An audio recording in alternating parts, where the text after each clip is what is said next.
Welcome to episode 13 of the Queen's Lariat podcast. I'm your host, AJ, and on today's episode, we're going to do a 1 year retrospect on Dreamstar fighting Marigold.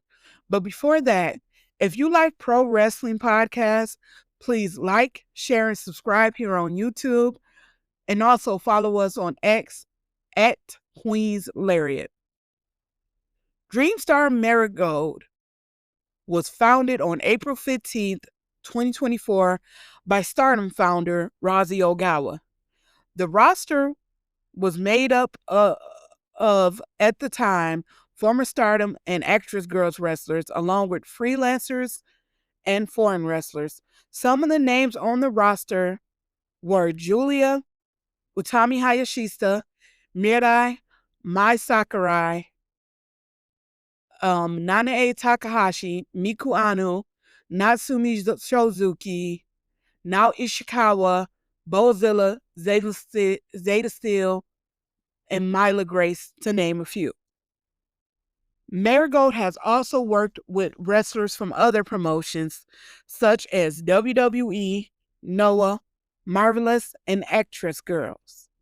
Marigold's first show was Fields Forever, which was an introductory show to not only the promotion, but also the wrestlers in the promotion.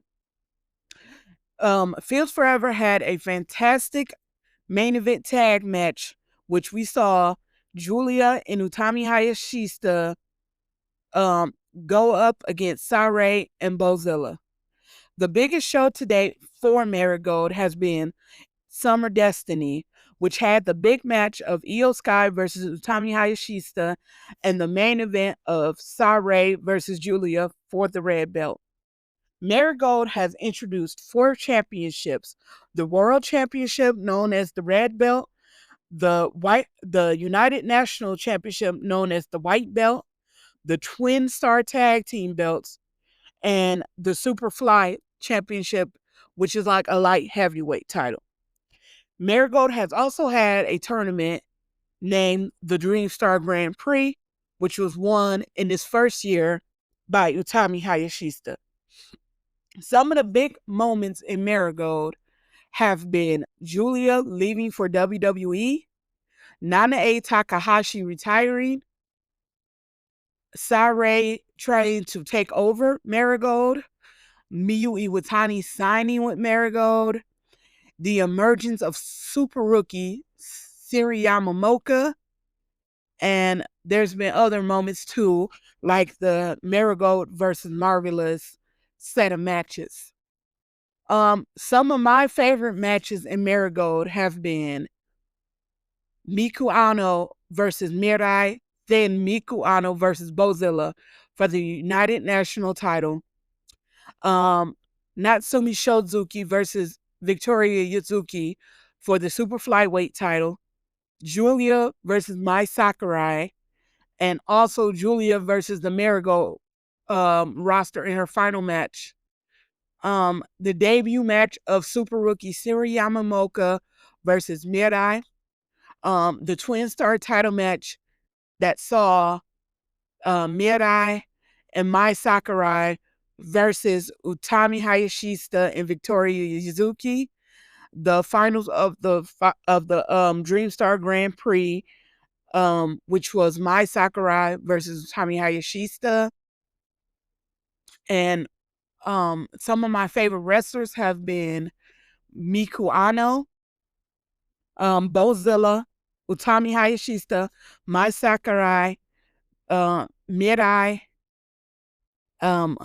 Koki Amare, Mitsu Matsui, and Natsumi Yozuki. My retrospect of Marigold in its first year is that I think Marigold has emerged, in my opinion, as one of the top promotions in pro wrestling today. Starting as the small promotion, I think they came along very good, and they've had very good growth within that 1 year of existing, and they've given us memorable matches and memorable moments already. I think Marigold has a very bright future ahead of it, with hopefully a deeper partnership with promotions like WWE, Noah, and Marvelous. And also, hopefully, we'll get bigger names too coming in. And one thing I want to talk about too is their very, very, very, very good class of rookies here. Like I mentioned before, you have Siri Yamamoka, who is, in my opinion, a super rookie. Another person that I think could be a super rookie is Shino, who recently debuted. 16-year-old, fabulous in ring already. Another person is Kazuna Tanaka. She is very good. Comes from a good wrestling lineage with her mom and dad. And also, I didn't know that her godfather was Finn Balor as well. But those are just some of the names that I really like in Marigold, and some of the things I really enjoyed. Um, but like I said, I think Marigold is going to be here to stay. Also, something that Marigold does that I like is I think they do a very good job of catering to English speaking fans, and also catering to Japanese fans at the same time with their English Twitter, constantly keeping us updated to news and match announcements. And I think that their English commentary team of Stu Fulton and Sonny Gutierrez are some of the best commentators in wrestling. So, like I said, I'm really proud of Marigold. It really feels like a community. And I think it's one of the better wrestling communities out there. There's not really a lot of people, like a lot of tribalism.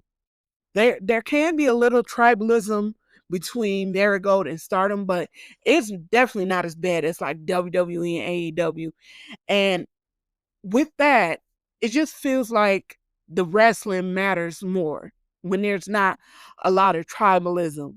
And that's one thing that I like about Joshi wrestling overall, is that, it just feels more comfortable to watch and it's more enjoyable to watch.